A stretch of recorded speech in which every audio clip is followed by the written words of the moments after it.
Video House Party. I'm Billy Jam, and we are here with Oaktown's 357. I'd like to introduce you to Sweet L.D. and Terrible T. How you doing?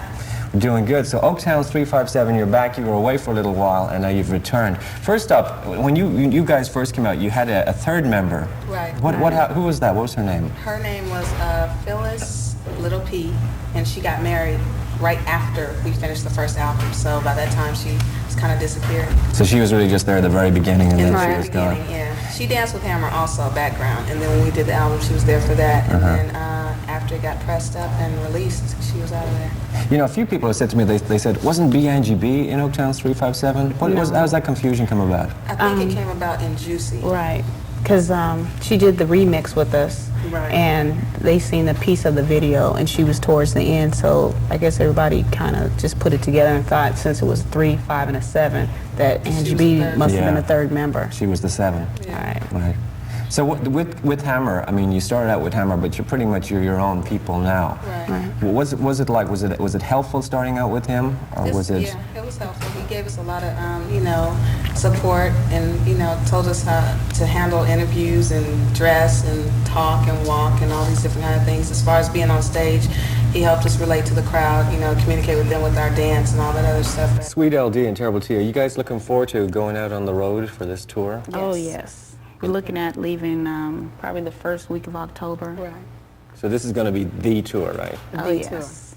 And you got a kind of an unusual thing. People think of rappers going out there and they got like a couple of DJs and some dancers, but that's not the case here. No, we have a new concept. We have an all-female band. All female? All female, 5-piece band and 4 female dancers, and either we're going to go with 2 or 3 background female singers. Wow, that's great. So whose idea was that? Actually, management came up with the concept to go out with a new package to see, since we've been gone for a while, and we had the other package was we had the guys and the DJ wanted to come with something fresh and new. Right. Well, this is good too, because this also will sort of break down the stereotypes of women just sort of being up front singing and not even writing the songs. Right. Right. So she get a lot of positive feedback.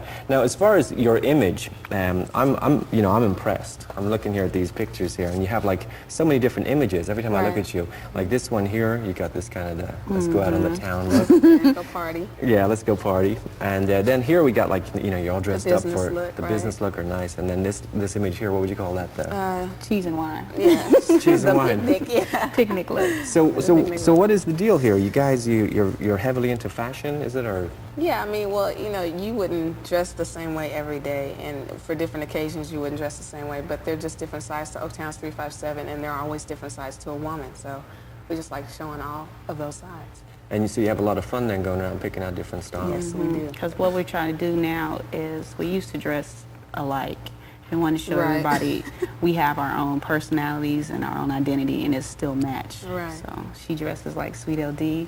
As you can see, she's colorful, and I dress kind of streety. So what's it like being a pop star? Is it fun? I mean, a lot of people watching this video show, they think, God, I wish I was in their shoes, or in their boots, their blue boots.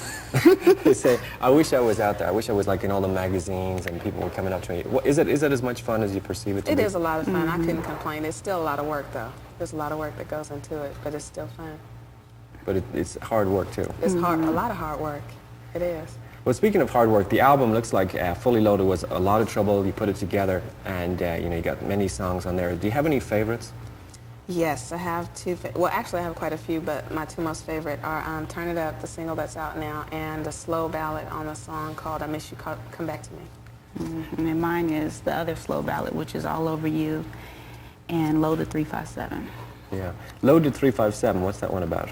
It's an up-tempo ballad, well, not ballad, but an up-tempo song that has a lot of energy, as "Turn It Up" does. The music is high-powered, and it's that get on the floor and let's dance. Yeah. Kind of like a bragging song, but basically saying that we're back, and we're fully loaded. In effect. What about the one "Miss You"? Did you write that about somebody? Yes. That's Sweet L.D.'s song. Yes, I did. Okay, so that's kind of a personal thing. Yeah. So people just got to listen to that and they'll know. Yeah, what you're they'll going through. know. As far as like ballads versus the up-tempo ones, do you have any favorites, or does it depend on the mood? It just depends on the mood, but the whole album is real complete. You're not missing anything, so it can take you from one feeling to the next. you know, smoothly. It's not like a bumpy ride, you know. But it's cool. But when you guys are like driving around in your own cars, what do you like to listen to? I listen to a lot of jazz. I do. I listen to a lot of R&B. Right. You think, you know, a lot of people that criticize the R&B crossing over into the hip-hop, you think that's a valid criticism?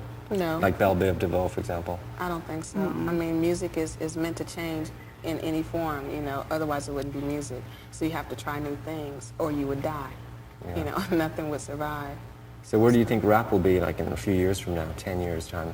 Oh, who knows? It'll still At be this point, around. It'll just be here, yeah. more, everybody's music's going to change. Of course, every year the music gets more up-tempo, more dance-oriented, so it'll be around for a while. Are you surprised that it's like lasted as long as it has, with people saying, oh, it's just a fad, it'll never last? Not really, no. I think by the women coming into the industry as rap, it helped it stay alive as well. Right.